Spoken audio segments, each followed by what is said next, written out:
Hello friends, welcome to my channel. आज हम foreign invasions के बारे में समझेंगे, यानी कि जानेंगे कि कैसे इंडिया में फॉरेन से आक्रमण हुए। अब तक हमने मगध के बारे में समझे, जिसमें हमने हरियंक डिनास्टी, शिशुनाग डिनास्टी और नंदा डिनास्टी के बारे में पढ़े और जाना कि कैसे इन लोगों ने मगध का एरिया एक्सपांड किए।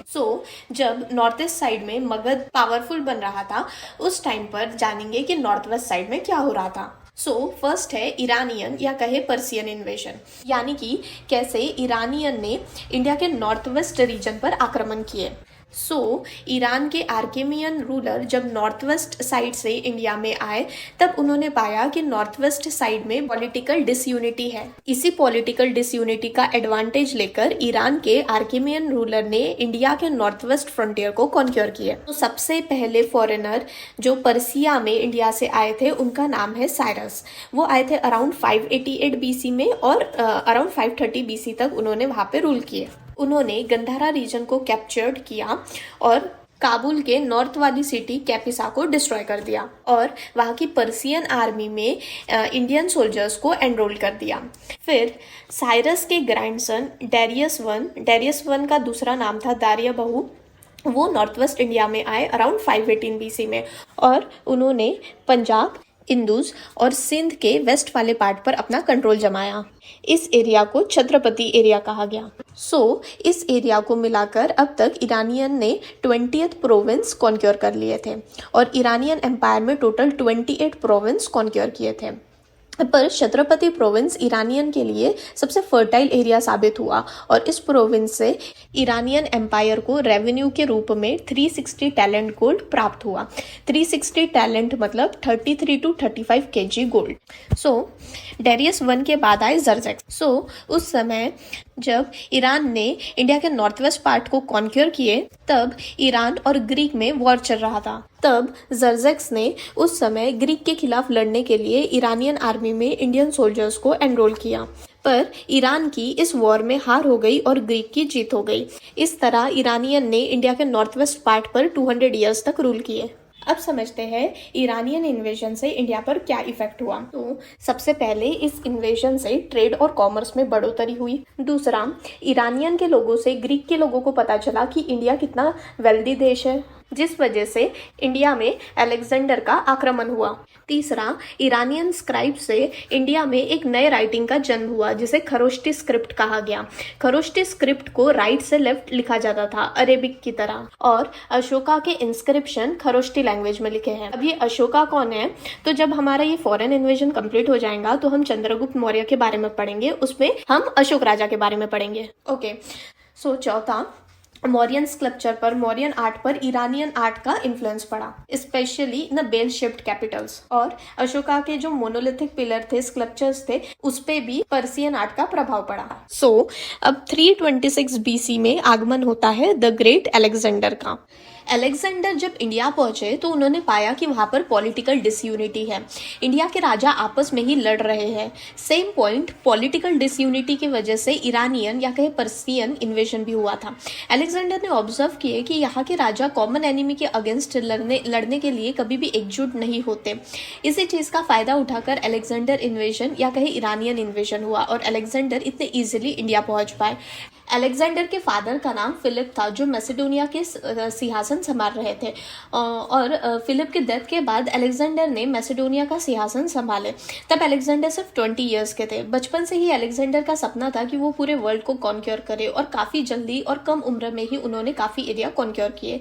4th सेंचुरी बीसी में ग्रीक और ईरान के बीच जंग हुई for the supremacy of the world, और मैसेडोनिया के अलेक्जेंडर के लीडरशिप से ग्रीक ने फाइनली ईरान एम्पायर को डिस्ट्रॉय कर दिए। मतलब 330 बीसी में बैटल ऑफ अर्बेला में मैसेडोनिया के अलेक्जेंडर ने पर्सिया के डेरियस ट्री को हराकर होल पर्सिया को कॉन्क्योर कर लिया। 326 बीसी में अलेक्जेंडर ने हिंदू कुश माउंटेन को क्रॉस किए और खाइबर पास से मूव होकर अतोक के पास ओरियन में पहुंचे। फिर बोट्स की मदद से उन्होंने इंदुस को क्रॉस करके वो तकसीला पहुंचे। तो अलेक्जेंडर को इंडिया आने के लिए 3 फैक्टर्स ने अट्रैक्ट किए, वो है वेल्थ, दूसरा love for natural beauty, India काफ़ी सुंदर था जिसे वो देखना चाहते थे, और तीसरा जोग्राफिकल इंक्वायरी के लिए। जब 326 बीसी में अलेक्जेंडर तकसीला पहुंचे, तब वहाँ झेलम और चेनाब नदी के बीच का एरिया वहाँ पर 3 राजा रूल कर रहे थे, जिसमें से तक्सिला के रूलर और दूसरे रूलर अभिसारा ने अलेक्जेंडर के आगे पहले ही सरेंडर कर दिए और अलेक्जेंडर का काफ़ी वार्मली वेलकम किए।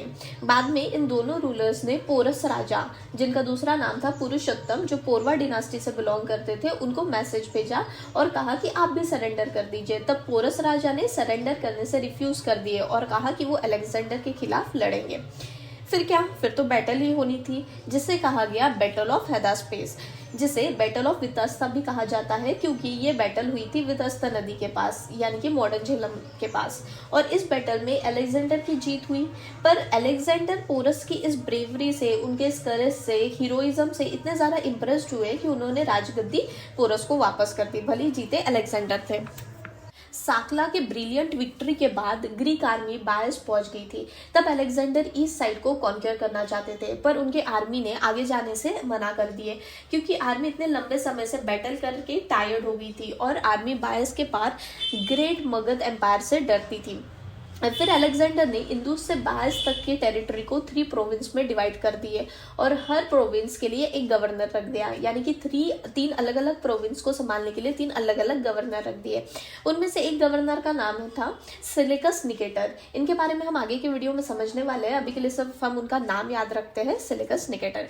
इस तरह अलेक्जेंडर ने एडमिनिस्ट्रेटिव अरेंजमेंट कर दी और इंडिया में 19 मंथ्स रहने के बाद 325 BC में वो मैसेडोनिया वापस चले गए। तब 323 BC में जब अलेक्जेंडर 33 इयर्स के थे तो उनकी डेथ हो गई और इंडिया के ईस्ट साइड को कॉन्कर करने का सपना उनका अधूरा रह गया। अलेक्जेंडर के डेथ के बाद दूसरे आने वाले राजा इस मैसेडोनिया एम्पायर को जोड़कर नहीं रख पाए और कुछ ही सालों में वॉर के बाद वो एम्पायर स्मॉल किंगडम में बढ़ गए, मैसेडोनिया, बेबीलोनिया और इजिप्ट। अब समझते हैं इंडिया में अलेक्जेंडर के इन्वेजन से क्या इफेक्ट हुआ। पहला इफेक्ट ये पड़ा कि इंडिया और यूरोप के बीच लैंड रूट और सी रूट ओपन हो गए, दोनों के बीच व्यापार बढ़ा। ग्रीक के लोगों से इंडिया के लोगों ने कॉइनेज, एस्ट्रोनॉमी, आर्किटेक्चर, स्कल्पचर के बारे में समझा। ग्रीक हिस्टोरियन कुछ वैल्यूएबल अकाउंट्स छोड़ गए, जिससे Indian geography, social and economical condition, ये सब पॉइंट क्लियर हो गए और इनके अकाउंट से क्रोनोलॉजी की प्रॉब्लम भी सॉल्व हो गई। लास्ट इंपॉर्टेंट इफेक्ट ये पड़ा कि अलेक्जेंडर इन्वेजन के बाद इंडियन रूलर्स या कहे इंडियन पॉलिटिशियन की आंखें खुल गई। उन्होंने रियलाइज़ किया कि इंडिया में यूनिटी की ज़रूरत है, एक यूनिफाइड एम्पायर की ज़रूरत है और इस यूनिटी को हम समझेंगे हमारे नेक्स्ट वीडियो मौर्य पीरियड में। आज के लिए इतना ही। इसके आगे का टॉपिक मौर्य पीरियड हम कवर करेंगे हमारे नेक्स्ट वीडियो में। आई होप आपको मेरा आज का वीडियो समझा होगा। अगर आपको मेरा वीडियो अच्छा लगा प्लीज़ मेरे चैनल को सब्सक्राइब करिए, बेल आइकॉन ज़रूर प्रेस करिए, वीडियो को लाइक एंड शेयर ज़रूर करिए। Thank you so much for your time. Bye bye.